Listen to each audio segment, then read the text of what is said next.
디도서 1장 10절에서 11절까지 보겠습니다. 그들이 많기 때문이다. 그리고 그들이 복종치 않는다. 헛된 말들과 유혹하는 자들이 특별히 저 할례받은 자들 가운데. 성경이 이와 같이 증가하는 이유는 하나님 말씀에 복종치 않는 자들이 많기 때문이라고 말합니다. 이 시에도 마찬가지죠. 특히 할례받은 자들 가운데 헛된 말과 유혹하는 자들이 많다고 합니다. 당시 유대인들이겠지만 이 시대에는 부모가 그리스도인으로서 모태 신앙을 가진 자들이 여기에 포함된다고 할 수 있어요.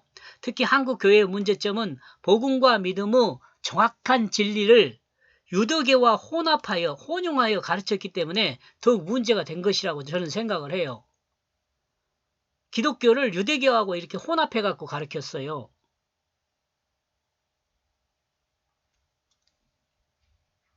이 말이 무슨 말인지 목사님들 알 거예요.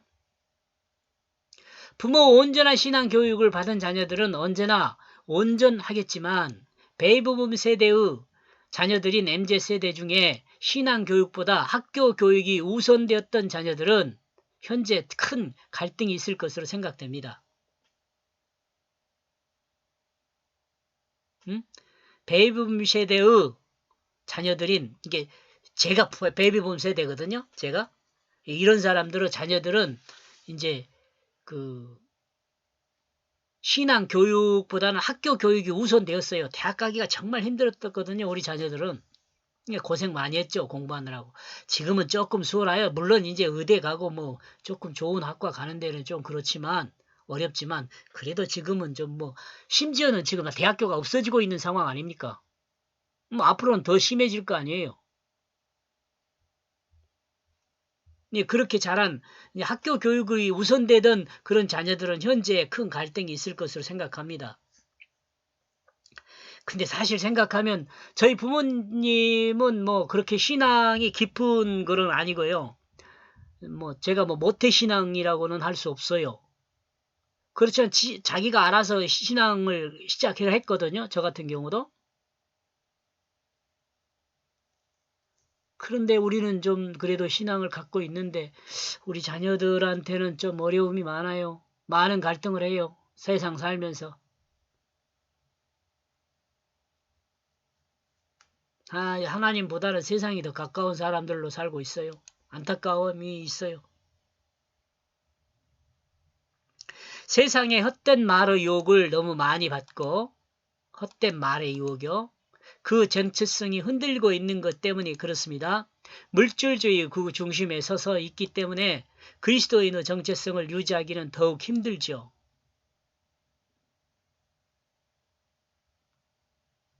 이런 점에서 기독교 교육은 전혀 대책이 없으며 성장하지 않음을 인정합니다.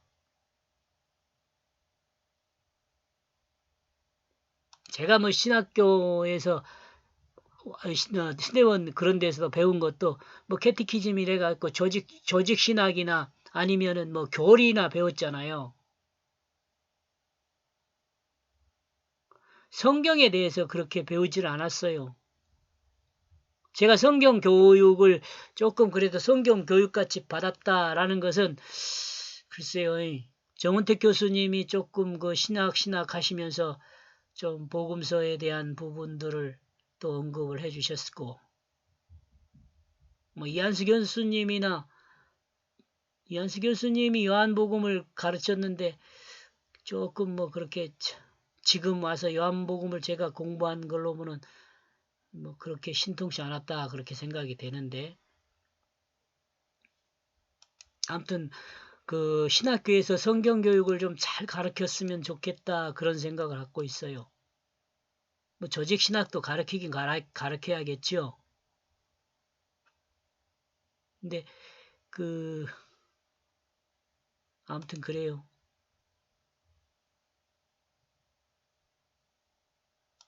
세속을 따라 세속을 받아들이기보다는 이제 교회는 세속에 쌓여 허덕이고 있습니다. 우리가 세상을 교육을 시켜야 하는데 이 세상을 너무 많이 배워가지고 교회가 이제 세속 안에서 허덕이고 있어요. 이제 이거 어떻게 해야 돼요?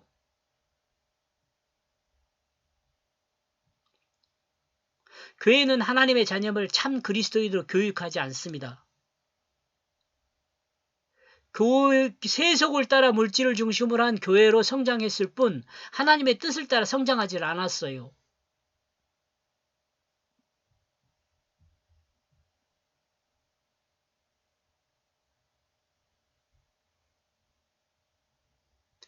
교회 크게 져가지고 돈만 많이 모아가지고 그 교회도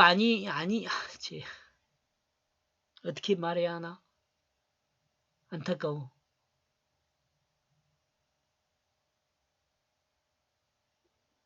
제가 이 나쁘다고 말하면 큰 교회들은 좀 섭섭하겠죠?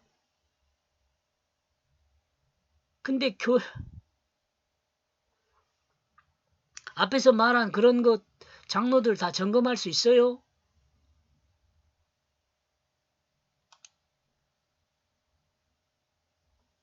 목사들도 이혼하고 뭐 장로들도 이혼하고 뭐 가정 깨지고 뭐 그래도 떳떳하게 신앙생활 하잖아요. 어떻게 본을 보인 사람들이 그렇게 안 했는데.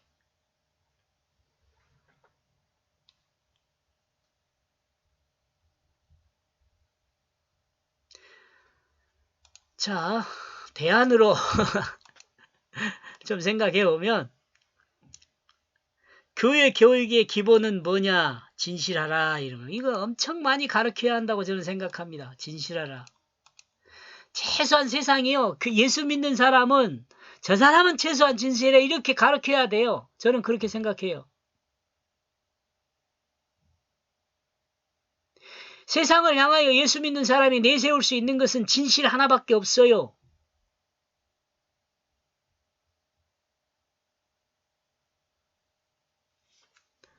교회 교육은 저는 여기서 다시 출발해야 한다고 생각을 합니다. 이 교육에 대한 의무를 가진 사람은 대형교회 목사들, 장로들, 또 설교 잘하는 사람들, 설교 잘하는 사람, 잘한다기보다는 설교로 유명한 사람들이라 그래요.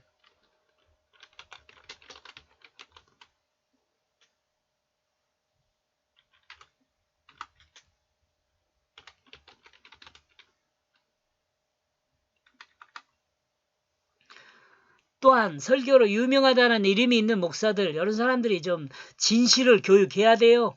진실을. 그 엉뚱한 이야기 뭐 미국 책 갖고 오지 말고 사람이 쓴 책, 사람한테서 선한 것이 나오겠냐고 말하는 하나님 말씀을 좀 잘 들었으면 좋겠어요.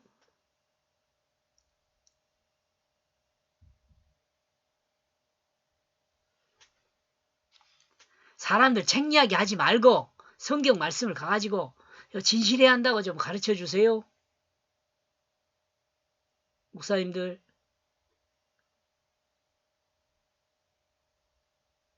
여기 이름을 언급하고 싶지만 예, 언급하고 싶지만 그만두기로 합니다.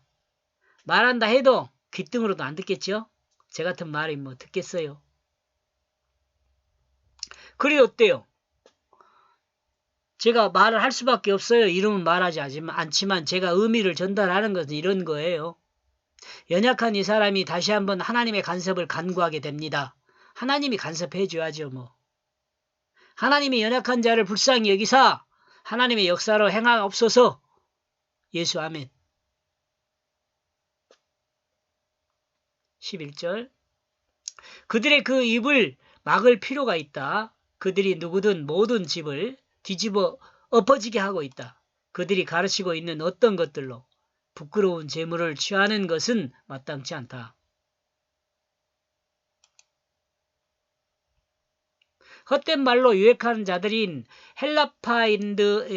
헬라파드르 입을 막을 필요가 있다는 말일 것 같아요. 헬라파드르 할레파 미안합니다. 할레파드르 입을 막을 필요가 있습니다. 이들은 부끄러운 재물을 취하며 그들이 가르치는 그 어떤 것으로 어떤 집이든 뒤집어 엎어지게 만들고 있는 거죠.